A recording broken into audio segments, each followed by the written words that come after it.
Once he had hold of Carnage, he began slamming him repeated into a stone ravine repeatedly. Boom! Boom!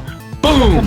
After another boom, Carnage managed to slice his way out of Venom's web and launched himself forward.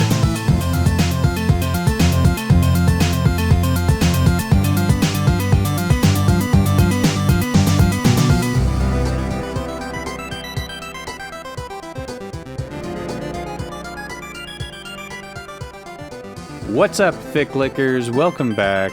That's my line. I know, I stole it. Damn it. Welcome back to Fanfiction Theatre podcast. I'm your host, Tristan. And I'm Marlon Brando. This is episode 5. We're gonna get your favorite Ultimate Betrayal, Sweet Revenge, Faerie Wars, Part 1, Six Kingdoms, Part 3, Part 2. Okay. Part 1. The sequel. The prequel. Don't worry about it. It's the part that came after the part in the last episode. Great. You don't need to know the rest. Love it. And then we're starting a new series. What is it? It's called Venom's New Beginning. Wow. I guess technically it's called Spider-Man, Venom's New Beginning. Spider-Man : Venom's New Beginning? Yeah, but if you're looking it up on our YouTube channel, look for Venom x Elsa, because that's exactly what this story is. Yes, that's right. Elsa Gate was a popular topic at the time. So a suggestion was to look up Spider-Man Elsa. Is that why? What even was Elsa Gate? Oh my God. How much time do you have, dude? How long is this intro going to be? I can't tell if you're making this I'm up. so serious right now. Okay, Elsa Gate was like a thing on YouTube where people were making very weird sort of adult-themed content, but very clearly aimed at children, using Elsa and Spider-Man. They would be like, Elsa gets pregnant and Spider-Man is the father, and would make really, really, really weird YouTube content that would get targeted to children. Have a baby. Oh, and it was gross and weird. And okay, well, I'm just now receiving new context for this episode. wow, that took like 6 hours. And to be clear, this fic was not written as any sort of response to that. It's much older, but that was why we got the suggestion to look up Frozen Spider-Man crossovers. Yes. Okay, got it. So that's a major series in our history, and it's going to take us practically to the end of this first season of the podcast. Wow. There's a lot of Venom. So if you want the full story, stay with us. But for now, we're going to take you into Ultimate Betrayal, Sweet Revenge for more tournament bullshit. Ultimate Betrayal, Sweet Revenge, Chapter 9.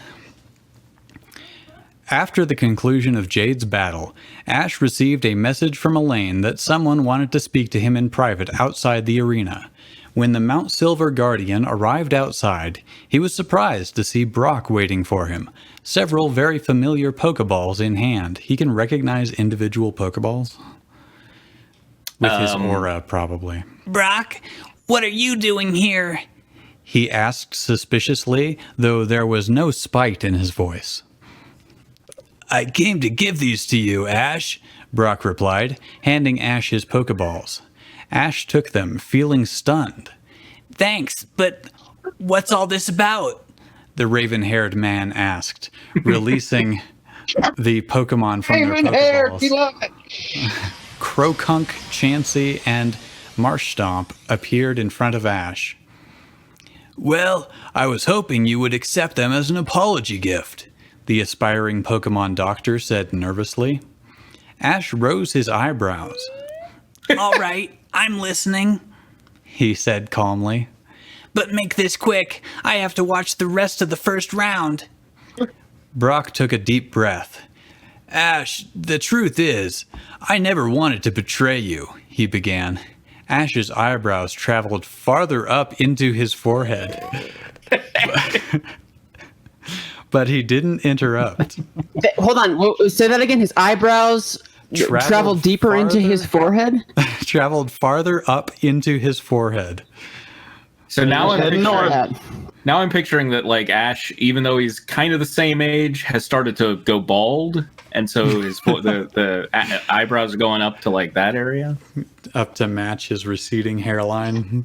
Yeah. I thought it was some sort of Kathy Griffin style face botching that my eyebrows are up here now. Misty came to me a few days before you were supposed to get back from Kalos to talk to me about telling you to give up on your dream. When I refused, she threatened to have me arrested for harassment. You know, because of my habit of flirting with every girl I see. Well, maybe that's valid, Brock. So I have agreed. like 7 restraining orders so far. So I agreed, but I've felt terrible about it ever since. I went back to Professor Oak's lab. He offered to keep some of my Pokemon there, and I thought I'd give you these guys to you as an apology gift. You don't have to worry. They've been on your side the whole time, too. Ash listened silently as Brock explained himself. When his former friend finished, he said, I'll think about it. Think about what? Asked Brock. So I need a new voice for Krogunk.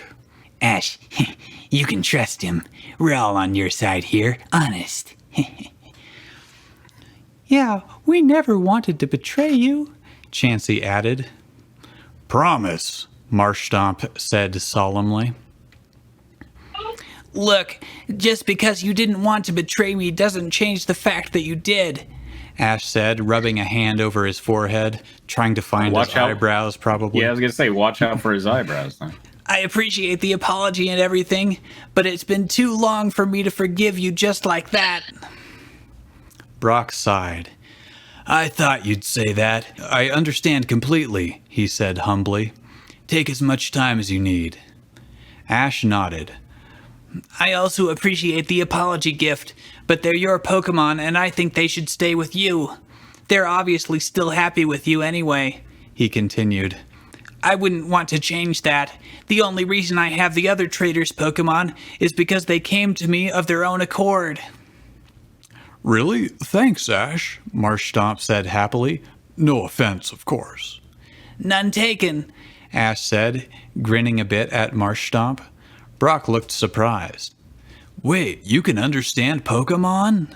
He asked. Oh yeah, I probably forgot to tell you.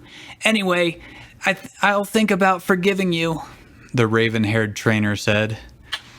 But you've certainly done yourself a favor. Ash turned around and was about to walk away when a girl with long blonde hair happened to walk past them. Brock, in his typical manner, immediately got down on one knee in front of her. My dear, if I were to die tomorrow, would you make me the happiest man alive and spend the remainder of my life with me? He asked flirtatiously. No, but if you don't back off in 10 seconds, I'll make it so you die today, the girl replied sharply. Aw, come on. You know you don't mean that, Brock protested. 10, 9, 8. All right, you win. Brock quickly sprung out of the girl's path. Tossing her hair over her shoulder and giving him a very cold look, she continued on her way to the Pokemon Center, muttering something about how she would never go out with annoying, desperate boys who didn't know the definition of personal space. That's a hell of a lot to mutter. Yes. Ash glanced. Ever go out with someone who doesn't even know about personal space. Ash glanced between the girl and Brock, trying not to laugh. You old sexual predator, you. Oh, you know what? I've changed my mind, he said finally. Changed your mind about what? Asked the still shocked Pokemon doctor. You're Give me your Pokemon, you son of a bitch. Yeah. We're gonna turn you in. Sorry, I ruined the emotional ending to that chapter. Yeah. Chapter 10. Brock decided to go sit in the stands while Ash went back to his high throne. When he got back, he saw that he was just in time for the second round of Sapphire's battle with Max. Judging by the way Max was clenching his fists, it had been an easy victory for Sapphire's first Pokemon. What was that all about, Ash? Serena asked when he sat down. It's nothing. I'll explain later. Ash replied quickly, not taking his eyes off the battlefield. Serena nodded and went back to watching their daughter as well. That was quite an impressive victory for Saphire and her Umbreon, Richard announced, further increasing Max's rage. Let's see if Max can respond. You bet I can, Max said confidently. Sceptile, crush this brat now! There was a small flash of light as a Sceptile appeared on the battlefield. He glared across the field at Saphire, who had recalled Umbreon and was about to send out her second Pokemon. I hope you're ready, kid, Sceptile growled. Please, that Sceptile will be nothing, Greninja remarked, yawning. He's easily smaller than most Sceptiles should be. Yeah, I think Saphire could tell her Pokemon to take a nap and still win the battle, Ash agreed. There was no way that a Max Maple trained Pokemon stood any sort of chance against Saphire. Cool Sceptile, although it seems that his growth was a little stunted, Saphire called back tauntingly. Max and Sceptile glared at her. Oh yeah? Then why don't you show us what you've got, bitch? Max snapped, close to exploding with rage. Ash wondered if he was actually 21 years old. Okay, so that's a confirmation they have aged. He certainly didn't act like it, although perhaps immaturity and stupidity ran in the family. How old is Max in the like typical or in the normal universe? Presumably about 15 years younger than that, so like 6. So it's 15 years later. How old is Saphire? Do we know? Yeah, I think she's about like 10 or 11. All right, so if Ash is like 16 in the show, then he could have had a kid at 20, and it's not.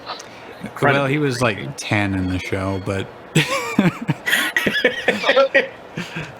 All right, so it's like that movie with Adam Sandler and Teen Dad or whatever, you know? It's called. There's an Adam Sandler movie called Teen Schoolboy Dad. Father, and it was an after-school special. And it was Rob Lowe. You got nothing right. Hawlucha, it's time to shut another traitor up. Hawlucha popped out of his Pokeball, striking his signature pose. He looked up towards Ash and Serena and gave what could only have been a thumbs up. Only mentioning it because he has wings, I guess. Hawlucha, the luchador hawk. Okay. Max stared disdainfully at the hawk-like Pokemon. If that's the best you can do, you must really want to lose, he taunted, earning himself a murderous glare from the former forest champion. I have no idea who that would be.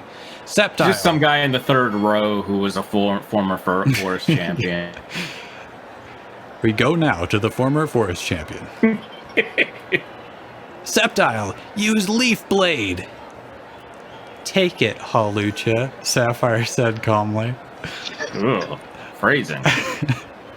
Ash smiled, knowing that his daughter was familiar with Hawlucha's head-on battling style. Max looked confused at the command as Sceptile struck Hawlucha with Leaf Blade. All right, take that, forest pigeon, the gecko Pokemon sneered. When he stepped back, however, he was met with the shock of his life. Hawlucha was still standing, utterly unfazed by the attack. That was cute. It tickled, the fighting type said. Idiot, don't you know that Hawlucha is resistant to grass-type moves? Saphire called out exasperatedly. Max flushed with embarrassment as the crowd laughed at him. Jeez, I wonder why his Sceptile looked so weak, but I think I'm starting to figure it out now, Hawlucha commented. Ash, Serena, Pikachu, and Greninja all laughed. No kidding, Ash remarked. I wish Max could understand Pokemon just so he could hear what we were saying, Pikachu said wistfully. Just imagine the look on his face. He's already got the whole crowd laughing at him, Pikachu. Come on. Yeah. Ugh, don't make me imagine that, Delphox said, shuddering. Imagining his face is bad enough in itself. Kind of channeling Ed Grimley there. Yeah. I must say. Too true, Delphox, too true. Greninja agreed with a smirk. Now, Halucha, use Brick Break, Saphire commanded. Finish this off. At your service. Halucha replied as he flew towards Sceptile and struck him with a powerful Brick Break. The Gecko Pokemon stumbled back before falling to the ground unconscious. Sceptile is unable to battle. The winner is Halucha, the ref announced. And that's another win for Saphire, Richard declared to the cheering crowd. Max Maple is really in trouble now. Oh yeah? Well then, let's see how you and your Halucha deal with this next one, Max yelled angrily. He threw out pulled out a Pokeball. gun. He pulled out Gundor. Vikavolt, aid me now! The same Vikavolt that Greninja had defeated with ease just the other day appeared on the battlefield. Saphire and Halucha exchanged a glance before both of them burst out laughing. Are you serious? Vikavolt? Saphire snorted incredulously. Did you forget that my grandfather's Greninja beat that weak Pokemon in just one move without even using his full power? Yeah, well, this time it'll be different, Max spat furiously. That was a lucky win the first time. Saphire just smirked at her opponent. Fine, if you want to be that way, she said coolly.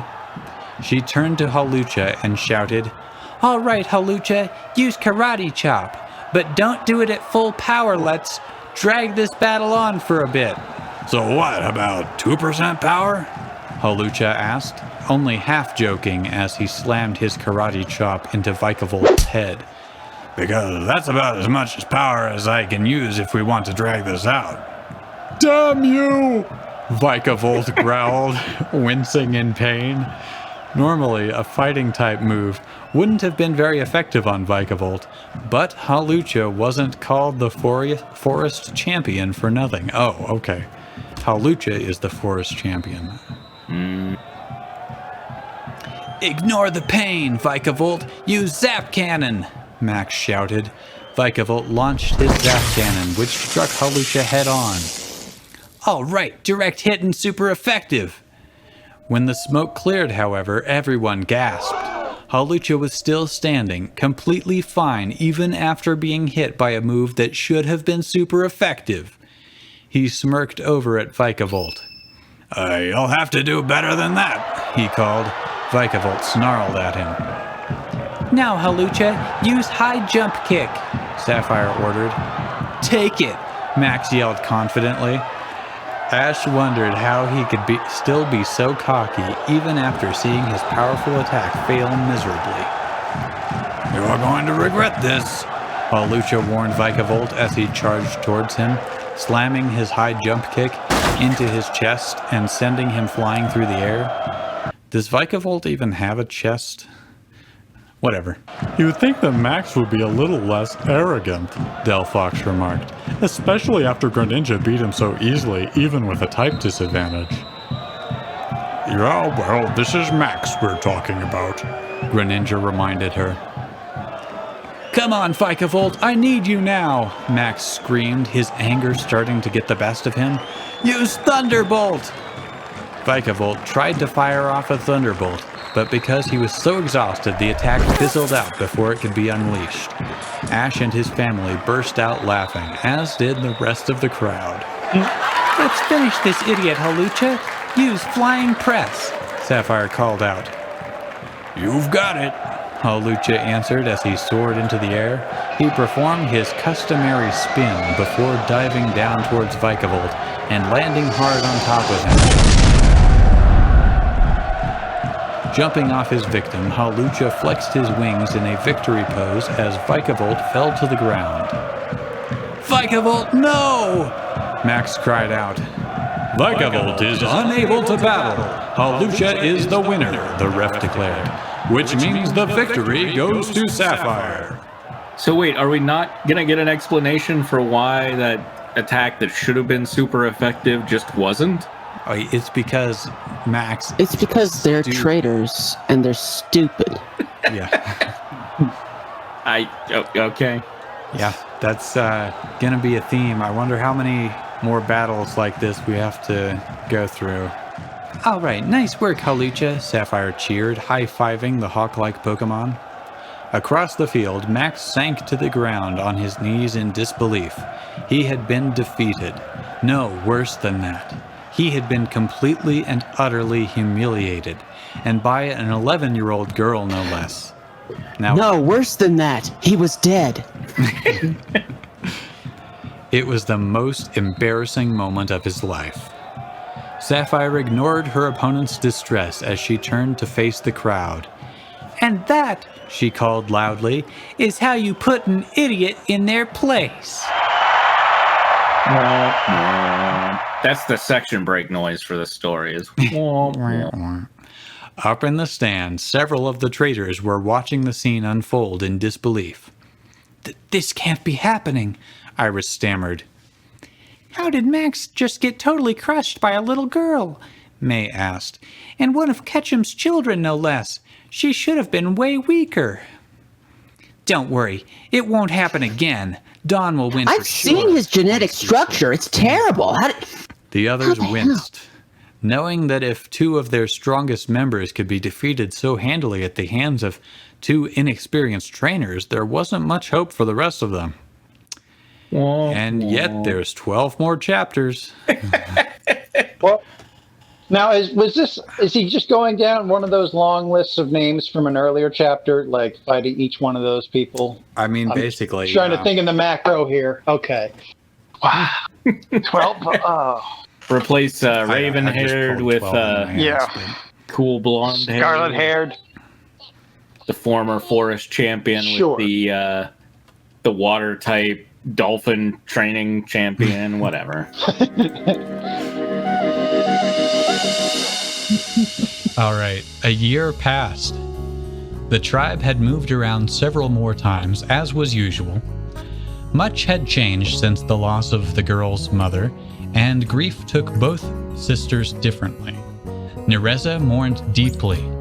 For half the year, she allowed herself to cry, feel angry, and desperately miss her mother. Yet her sorrow did not consume her. Okay? She took out time that she felt was necessary for her personal healing, and then returned to her tasks and studies. She had reached the conclusion. Is she like scheduling time to like break down crying? That's kind of what it sounds like. Calendar and stuff. Yeah. She was grieving, but more or less calm. So every day at 6 p.m., her phone beeps and like, hold on a second. It's time for my convulsions of sorrow. Right. Yeah. I'm back. There's some psychologically damaging compartmentalizing there. She had reached the conclusion that justice must be had, and her mother must be avenged. The tribe of fire fairies that had taken her mother must suffer the same loss. Warring fairy tribe. Her anger is not directed towards Marwyn. No. What? She got over that, apparently. Warring fairy tribes fought plenty, and injuries were common occurrences, but not often did the loss of life occur. So it's like G.I. Joe, basically. Yeah. Okay. The case of her mother would not go unforgotten, and indeed would be gifted back upon the ones responsible. I am re-gifting your killing.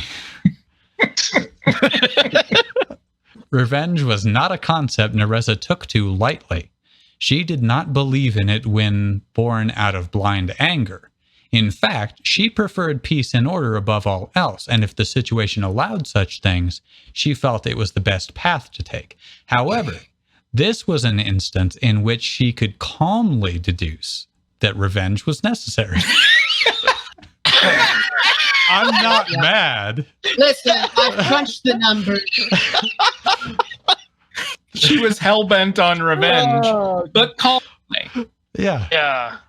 It was just it was a calm dispersal of vengeful justice, and which, of course, later became the American justice system. Right. She's just drinking tea.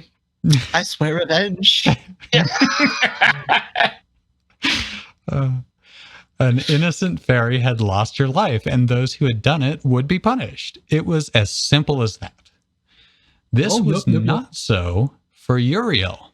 The light fairy never once shed a tear, never fell prey to the heated emotion that so often comes from grief. She did not attend the mourning service for her mother, for in her mind, her mother had never existed. Oh, well. There had never been such a fairy as Demelza. What was the use of mourning something that never was? It just doesn't make sense. Okay. So do we need the revenge? So they're both psychotic in different ways. Yeah. Instead, Urielle threw herself wholeheartedly into her magical pursuits. She became increasingly absent from the village, inciting... Magical fursuits? Oh, wait, no, you said pursuits. What? I thought you said magical fursuits, and I got... No.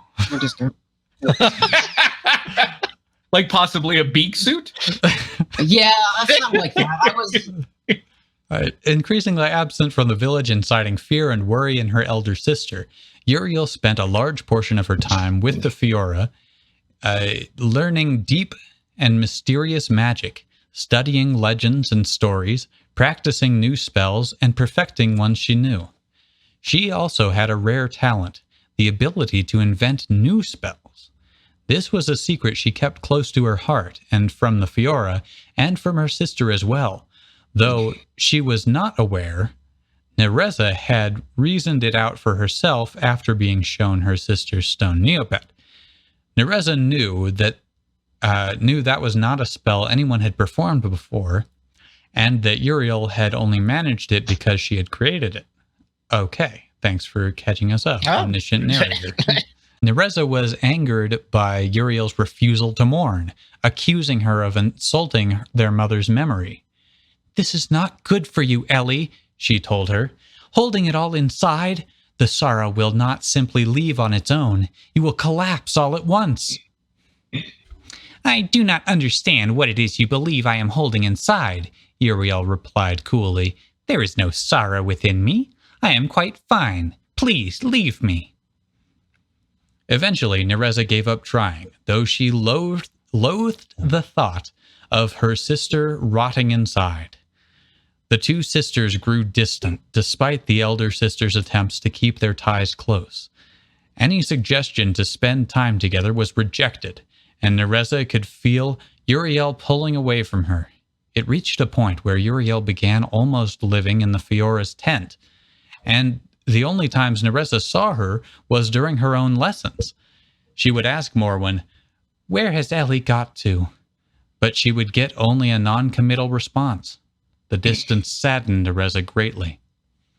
One day, as she was presenting to Morwen yet again her determination to avenge her mother, Urielle stepped into the tent. The light fairy looked at her sister as if she were a stranger. "Your plan for justice, as you call it, is unneeded," said Urielle. "There was no crime done. An air fairy's life was lost, but those things happen. Your insistence on dwelling upon this matter is as juvenile as it is absurd." "Ellie!" "We have had no such attacks since then, and in fact we recently won a battle against an earth fairy tribe that was being especially difficult during trading. Surely you know this." I wonder if this is like just totally Avatar Last Airbender, the tribes here. Is that actual Neopets lore? I don't know. Anyway, just the tribes. We got a fire. Yeah. Oh yeah, we got a link in the chat to all the different types of fairies. There appear to be 9 different types of fairies.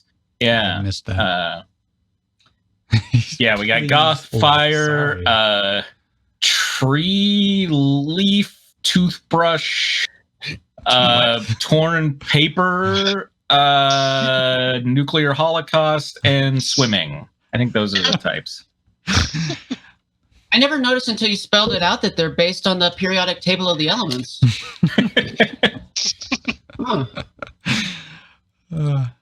So yeah, there was a trade dispute, and the air fairies demolished their rivals over that. And then two fairies were sent in. I do, but it need not have become violent, insisted the Dark Fairy. There are ways to go about these things peaceably. In the end, we are all fairies, and we ought to band together. As a force, we might be able to put an end to the terror of the wraiths. Oh, that's just your evil talking. We all know you're evil, so peace must be the evil thing to do. Urielle threw up her hands. You and those wretched wraiths. Must you insist on going on about them? At that, the Fiora stepped in. Urielle, enough. Nereza's desire for revenge is not one I agree with, but she has her reasons for feeling that way. After the unfortunate loss of your mother, you have become an entirely different person. This is unacceptable, I've just noticed after a year. How can I name you Fiora when you refuse to believe something as simple as your mother's passing? How can I possibly have you lead our tribe when you deny the very reason we fairies are nomadic? Wait, they're nomadic because her mom died? Yes. Maybe she's talking about the wraiths there. That's probably it. I stepped away for a second to get some water, and I came back to pneumatic fairies. I'm like, how much PSA you got there? Urielle said nothing. Nereza held her breath. If you never speak again, she never breathes again. It's okay. Okay. No one will blame you. You have been apart from your sister for too long. And it's been so long since I've seen the word apart used correctly. You've been apart from your sister for too long, Morwen stated. And it is not well for either of you. At this rate, I don't think that was the correct usage of well, but... Yeah. At this rate, neither of you will become the Fiora. You are very powerful practitioners indeed, and have studied long and hard. Yes, long and hard. But Nereza cannot be the Fiora on her own without you, and you have proven nothing to me in the past year that would persuade me that you are capable of the job either. Nereza recalled the conversation she and the Fiora had had a year ago, and she shuddered. Urielle, too, was stunned. Did Morwen favor her over Nereza? This was the first she had ever heard of something like this. From her own... Wait. Favor herself over Nereza? Yeah, because, isn't she grooming her to be the new Fiora? That's is she not aware of that? She's been spending, all her time with Morwen, so you'd think she would at least, okay, she's training me more than Nereza. Yeah, they talked about it a lot in the previous chapters, but whatever. This was the first she'd ever heard of something like this. If it weren't for the intensive training I have given you, the older light fairy went on, or the secrets I have divulged, I would dismiss you both as my apprentices and find a new one. It is time you grew up, Urielle, and faced reality. Do not make me believe I have wasted my time. The inside of the tent was so silent, one could have heard a pin drop. As it were, Urielle's pale face was burning intensely with shame. Nereza could think of nothing to say. The Fiora waved her staff at them. Get out of my sight, she said, both of you. So just like Fiora sounds like the 2020 Nissan Fiora to me. Every time you say Nereza, I think of the RZA from Wu-Tang Clan. To me, it sounds like it's another word said backwards. Right, like Neve. Yeah, I mean, it's not. Yeah. Yeah, it's one of those to go, I wonder what this is backwards. So the first one that I found for Spider-Man and Frozen crossover is written by Cornholio 4, which seems a bad sign. Okay. That means there's three other Cornholios before he was. Spider-Man. Yeah, it's a bad sign for a lot of reasons. Yeah. There are 11 such crossovers. There's one from, or there's, oh wow, Spider-Fan626 is submitting several stories to that cause. Then we've got Man of the Year in 1989, Spidey Legend, and Don't Mind Me Now. Don't mind me now. Which username are you reacting to? God, that's a good username. Man of the Year 1989. Yeah, I'll admit that one sounds about the best, though. It's long. It's a 40,000 word one. But after an epic battle with Spider-Man, both Venom and his counterpart / nemesis Carnage are sucked into an alternate dimension, the kingdom of Arendelle. Mm-hmm. The beautiful Snow Queen and Eddie began to form a bond, but will Eddie be able to tell her the truth about who he is? As long as Olaf gets taken over by Carnage, that'll be cool. Spider-Man Venom's New Beginning. Chapter 1. Chaos. That was all Eddie Brock, also known as Venom, thought of the environment around him as he and his counterpart, Carnage, were thrashed around in the portal they were both sucked into. Both were aware of the other, and both wanted to continue their epic battle they were previously having. However, they had no choice but to endure the rough ride to whatever destination that the portal was taking them to. All of a sudden, there was a weak light at the end of the portal's tunnel, and as time sped by, the light got brighter and brighter. Then, before either of them knew it, they were out of the portal and in a strange new world.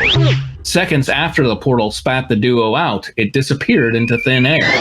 Gotta give them credit, they jump right into it, right? Yeah. We don't have a long build-up. You're here because you know it. Read on. Right, although they have to explain the fact that Eddie Brock and Venom are the same thing. So that is odd. I know. Both monsters looked around at their new surroundings and were awestruck. They were on top of a large snow-covered mountain, and in the distance they could see a city's dim light shining in the sky. It was then Carnage turned his attention back to Venom and mocked, "Maybe when I'm through with you once and for all, I can go." Okay, wait. Carnage, unless they're doing some other Carnage, is Cletus Cassidy. He's a redneck. So okay, so he has just like a normal redneck voice. It's not like distorted by the symbiote at all. Or? I guess it could be like a rah redneck, but definitely he's got an Maybe when accent. I'm through with you once and for all, I can go down there and have a little fun. It was then Venom shot back, "You fool! You fool! I always finish what I start." It was then they resumed their fight. Is every sentence gonna be? It was then that. I know it made me. I wanted some of the like tortured writing from the Neopets thing. You know, it was then that the fight did not have its cessation continue anymore. Yeah. Venom threw the first punch, knocking Carnage back 20 feet, but he managed to redirect himself and flew back at Venom. Using that momentum, he kicked Venom onto his back. But then Venom managed to jump back to his feet and grab hold of his enemy. He attempted to swing him off the side of the mountain they were on. That's such an adorable misunderstanding of perspective. He attempted to swing him off the side of the mountain they were on, but Carnage used his suit to form a quick tentacle and grab Venom, causing him to go down with him. Okay, oh my god, no comma in that entire scene. The pair continued their battle as they fell through the air. Punches were being thrown and kicks were being delivered. Venom managed to grab Carnage in time and used him to break his fall as they made impact at the bottom of the mountain. The force of it left Carnage in a daze, but he managed to get back his composure and formed his sledgehammer in his hand. He quickly knocked Venom down with it while releasing an evil laugh. "That was fun, but now I'm afraid all good things must come to an end, brother." Venom smiled and remarked, maybe it's Desmond from Lost in the Carnage suit right now. Oh, me brother. Yeah. "Who said it was over, brother?" He then shot web out from his wrist and used it to grab Carnage. Once he had hold of Carnage, he began slamming him repeated into a stone ravine repeatedly. Boom! Boom! Boom! After another boom, Carnage managed to slice his way out of Venom's web and launched himself forward. After Carnage delivered a successful blow, Venom managed to grab a hold of him. That's after they got sucked into this world. Carnage the Boom blows. King. However, Carnage did the same. It was then a loud noise caught both of their attention, stopping the fight. How loud does it have to be if it's separate from the booms? Looking above their heads, they saw an avalanche coming straight for them. Both monsters released their grips of one another and began to outrun the coming landslide. Carnage was consumed by the coming avalanche within seconds, and Venom was scared he was next. Thinking fast, he jumped off the smaller hill they were on and managed to get off the trajectory of the avalanche. The violent wave of snow blew past him as relief went through him. That was close. He remarked. Carnage. He quickly looked around for Carnage, but there was no sign of him. Maybe he was still stuck in the snow from that avalanche? I mean, it was just a little avalanche. Yeah. Venom used his sixth sense to find Carnage, but he couldn't sense him. Mustering his skill, he leapt back up to the spot they were fighting, which was now covered in snow, because there was an avalanche. Where are you, I mean, Carnage? that's not in it, but I just felt it was good to point out there.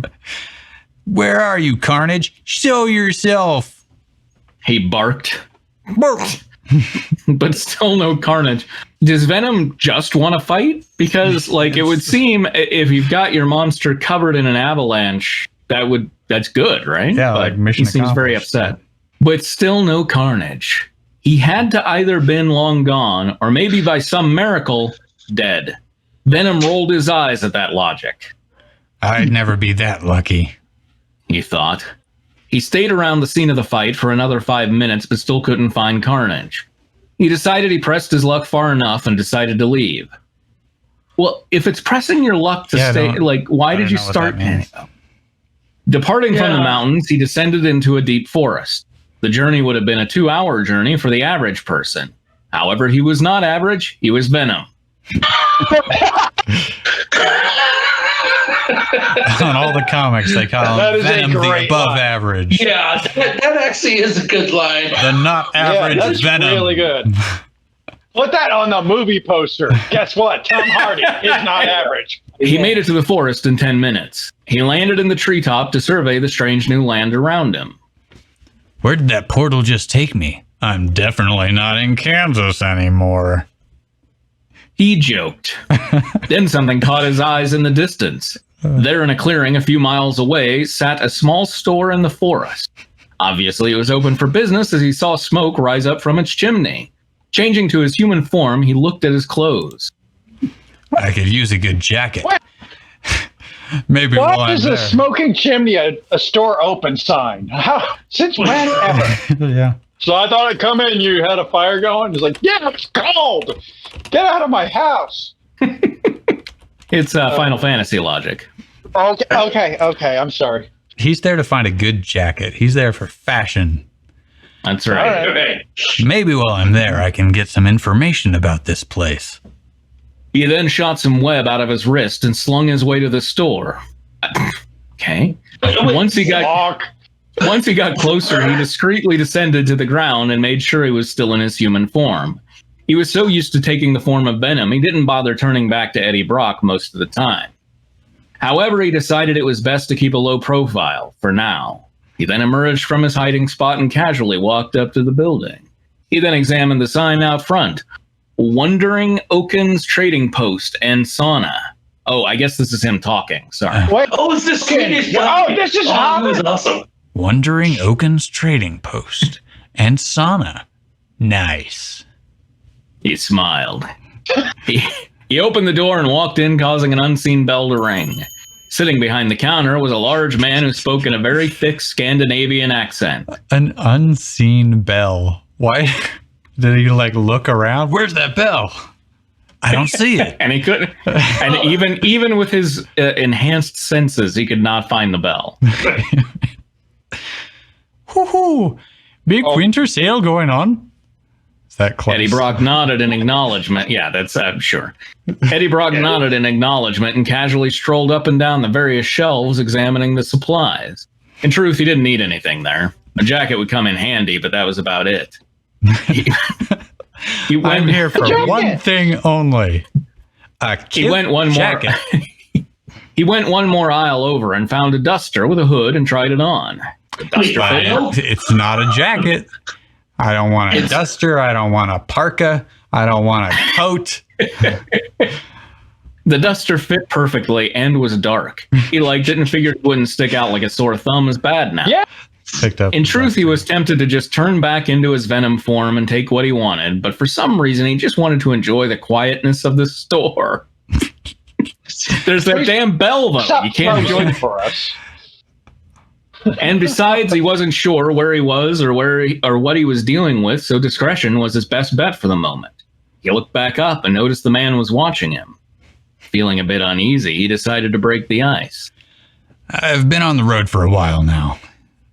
He quickly added in, and I'm afraid I'm unfamiliar with this area. Where exactly am I? The Norwegian man replied, Is Norwegian and Scandinavian the same thing? Scandinavia is multiple countries, right? So maybe. Scandinavian refers to both Norway and Sweden. So there you go. Okay. A beautiful kingdom ruled by our lovely Queen Elsa. She is the kitty. Wow, she isn't even in this sentence. The city is a day's ride from here to the southeast. I highly recommend you visit it while you're here. He said, I bet that is where Carnage will go next.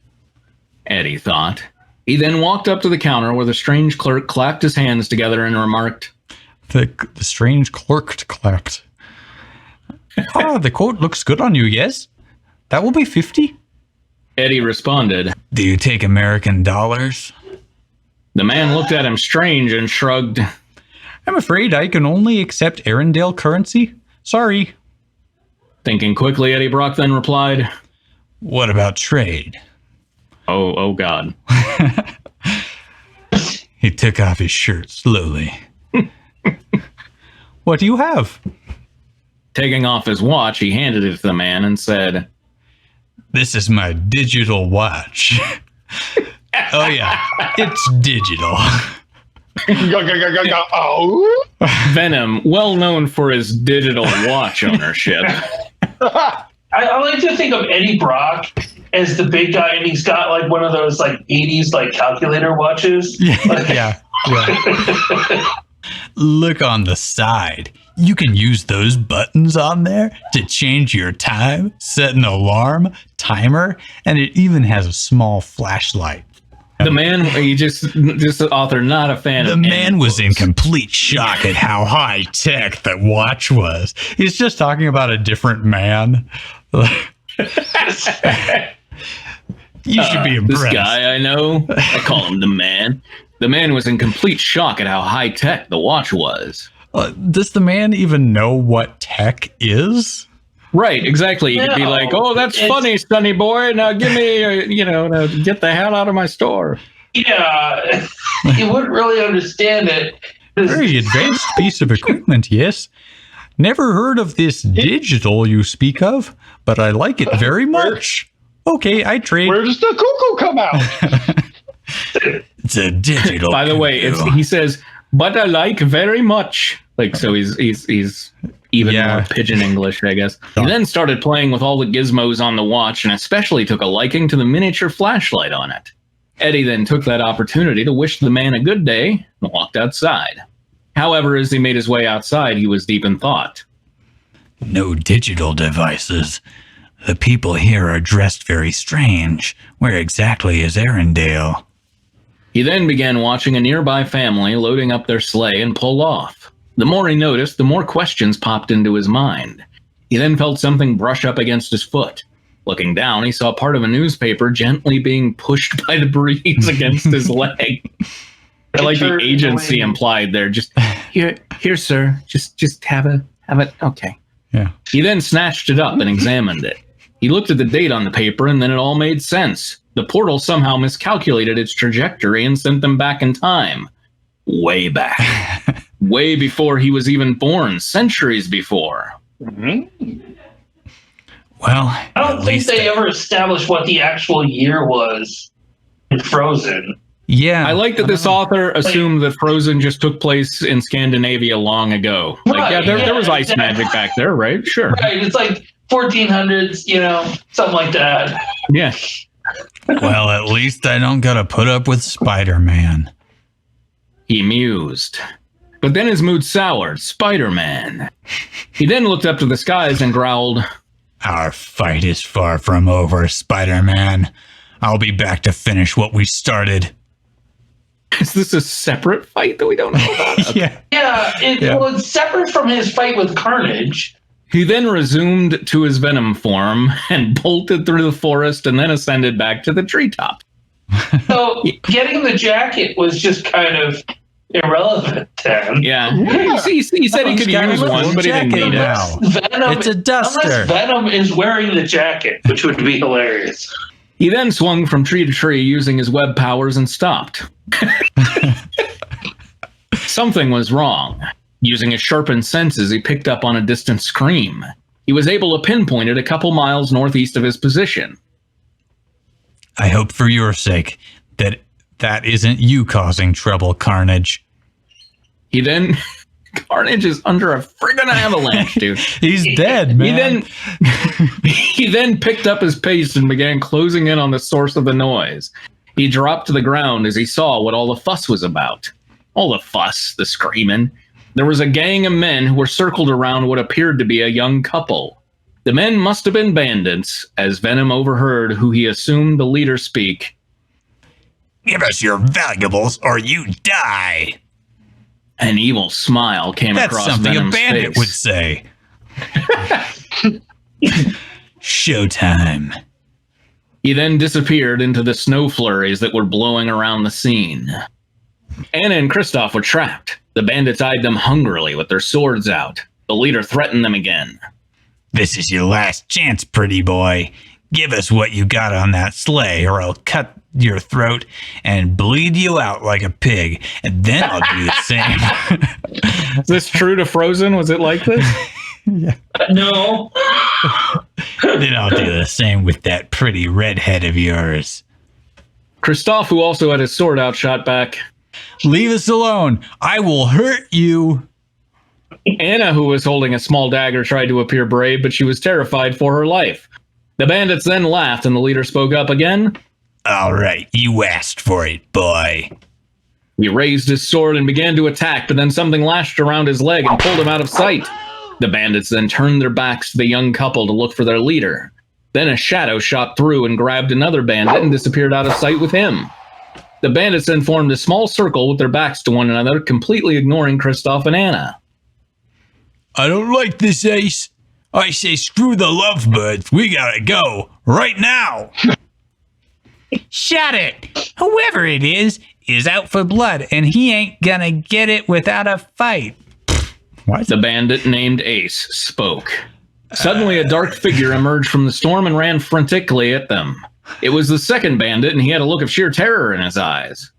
The second bandit to be pulled Right. out of So sight. he doesn't have a voice yet. Help me, monster! There's a monster out there, and he got Joffrey.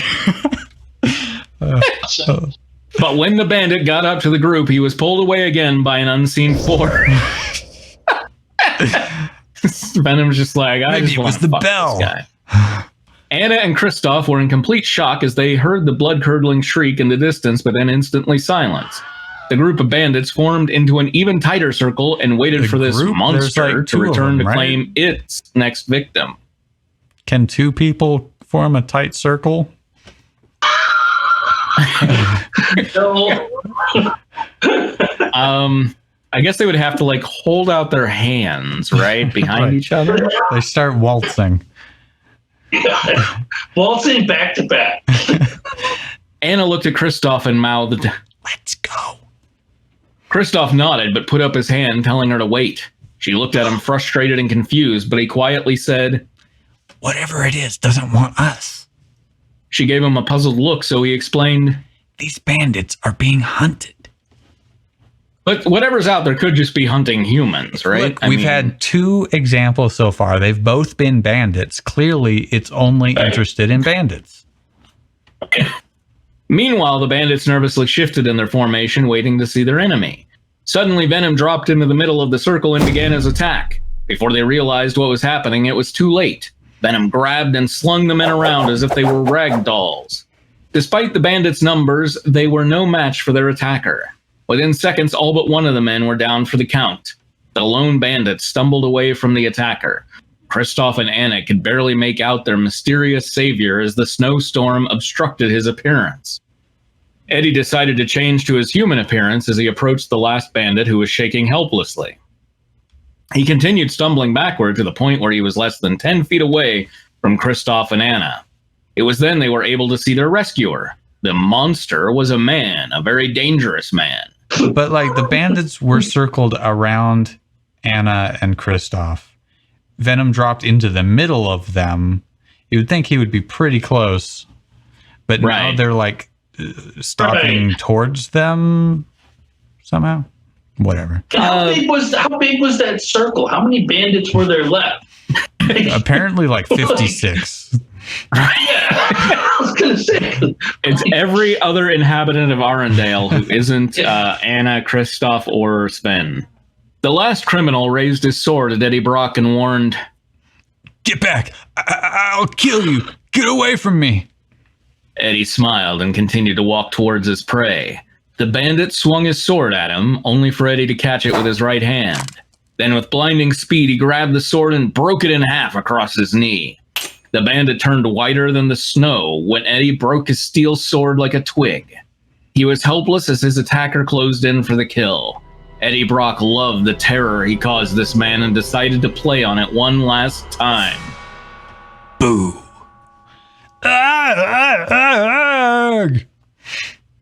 The lone bandit ran off in terror, and as he was running away, Anna thought she saw something running down the leg of his pants. Yo, you can see that.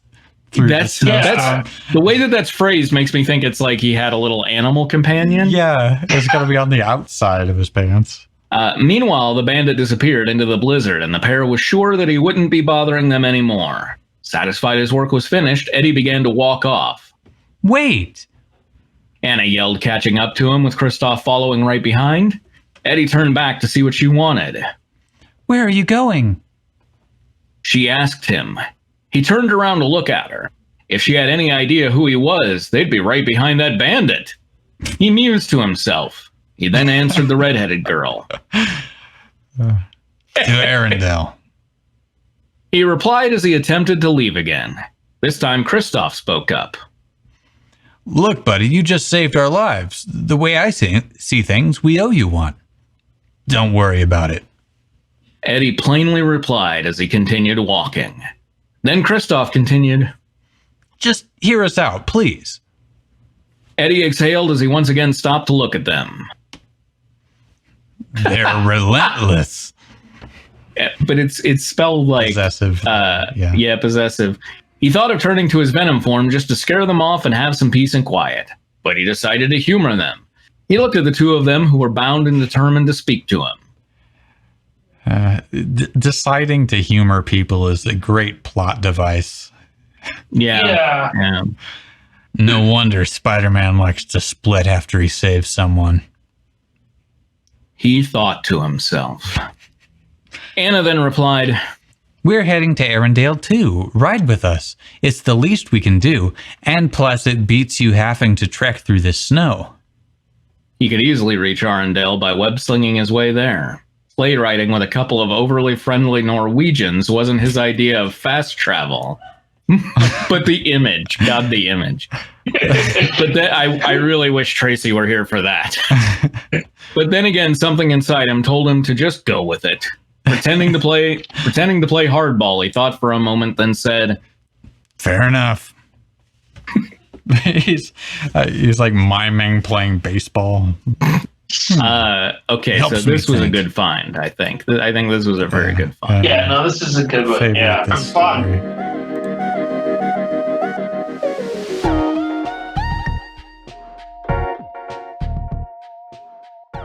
This episode of Fanfiction Theatre was recorded in the fall of 2020. Stadium sounds by Kua89 and Ikben Rar via freesound.org. Music for Faerie Wars by Komaku. The Fanfiction Theatre intro and outro tracks are by Visager. Ultimate Betrayal Sweet Revenge was deleted from fanfiction.net years ago, so we have chosen not to reveal the author's username. The Faerie Wars 1, The Six Kingdoms, was written by DrewDrop26, and Spider-Man Venom's New Beginning was written by Man of the Year 1989. Fanfiction Theatre is produced by TB McQueen Creative, that's me, and the Order of the League. If you like what you hear, please consider supporting us at ko-fi.com/tootle. That's ko-fi.com/TOOTL for the Order of the League. Thanks for listening, and remember, it all going according to plan.